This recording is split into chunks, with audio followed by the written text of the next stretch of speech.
रोशन आगाज और जादुई मुर्तबान। सर्दियों की एक खूबसूरत शाम थी और खिड़की के बाहर सितारे चमक रहे थे। अयान अपनी खिड़की के पास बैठा बाहर देख रहा था। पुराना साल रुखसत हो रहा था और नया साल दस्तक दे रहा था। अयान सोच रहा था कि नया साल अपने साथ क्या क्या खुशियां लाएगा।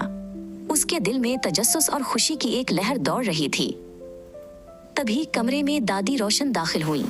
उनके हाथ में शीशे का एक बड़ा और खाली मुर्तबान था। अयान, क्या तुम जानते हो ये क्या है? उन्होंने मुस्कुराते हुए पूछा। अयान ने हैरत से सर हिलाया। दादी ने कहा, ये हमारा वादों का मुर्तबान है। नए साल में हम जो भी अच्छे काम करने का इरादा करेंगे वो लिखकर उसमें डालेंगे। अयान को ये ख्याल बहुत पसंद आया। उसने फौरन अपने रंग निकाले और इस जादुई मुर्तबान को सजाना शुरू कर दिया। उसने इस पर नीला, पीला और सुर्ख रंग किया और चमकदार सितारे चिपकाए। अब वो मुर्तबान वाकई जादुई लग रहा था, जैसे वो आने वाले साल की तमाम उम्मीदों को अपने अंदर समेटने के लिए तैयार हो। अयान ने अपना पहला वादा सोचा। उसने एक छोटे कागज पर लिखा, मैं हर सुबह परिंदों को दाना डालूंगा। उसने तसव्वुर किया कि कैसे रंग बिरंगी चिड़ियां उसके टेरेस पर आएंगी और खुशी से चहचहाएंगी। उसने वो कागज तह किया और बड़े फख्र से मुर्तबान में डाल दिया। दूसरा वादा क्या होगा? अयान ने खुद से पूछा। इसे याद आया कि उसे नई चीजें सीखना कितना पसंद है। उसने अपनी ड्राइंग बुक उठाई और उस पर एक बड़ा सा सूरज बनाया।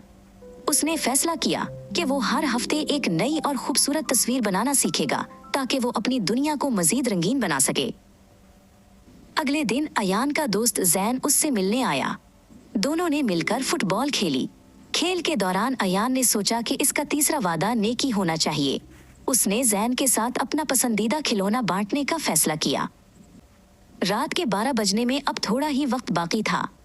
दादी रोशन ने दीवार पर लगी घड़ी की तरफ इशारा किया। अयान, देखो, पुराना साल अब जाने वाला है और नई खुशियां आने वाली हैं। घड़ी की सुइयां आहिस्ता आहिस्ता 12 की तरफ बढ़ रही थीं और घर में जोशो खरोश बढ़ रहा था। जैसे ही घड़ी ने 12 बजाए, बाहर आसमान पटाखों की रोशनी से जगमगा उठा। अयान ने खिड़की से बाहर देखा। आसमान पर हर तरफ रंग ही रंग थे, नीला, सब्ज, सुनहरा और गुलाबी। इसे ऐसा लगा जैसे पूरा आसमान नए साल को खुशामदीद कह रहा है और उसे मुबारकबाद दे रहा हो। अयान और दादी रोशन ने मिलकर अपने वादों वाले कागज मर्तबान में डाले। दादी ने कहा, याद रखना अयान, वादा करना जितना अच्छा है उसे पूरा करना उससे भी ज्यादा खूबसूरत है। अयान ने अज़्म किया कि वो अपने उन छोटे छोटे वादों से इस साल को अपनी जिंदगी का बेहतरीन साल बनाएगा। Subscribe, like and share.